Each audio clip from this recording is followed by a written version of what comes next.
Highlighting papers will look like this. It looks and feels really similar to wax paper. There's a matte side and a shiny side. Just like foils, these come in a lot of different sizes. These are the longer ones, they're 4x10s. So the width is a little bit smaller than your standard foil. A standard foil is 5 inches across. So nothing changes as far as sectioning, weaving, slicing. The amount of hair, it still needs to be very thin. The hair is gonna go on the matte side because that's gonna help it stick and absorb the color. The shiny side will be on the outside.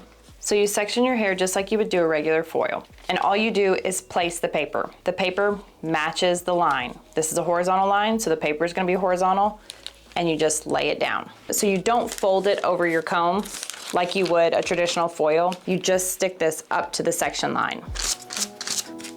Then you apply your color as normal or lightener, it doesn't matter. And all you do is fold this in half. You'll wanna press the top so the color sticks, and then you can tap the bottom. You want to avoid doing this like you would Ziploc a bag because that may push that color or lightener up on that crease and you'll have a very subtle color change. So to avoid that, tap, tap, tap, tap, tap. So you can do it that way or you can stack them, and this would be for someone that has super long hair. So same thing, slicing or weaving, whatever you wanna do. Oops.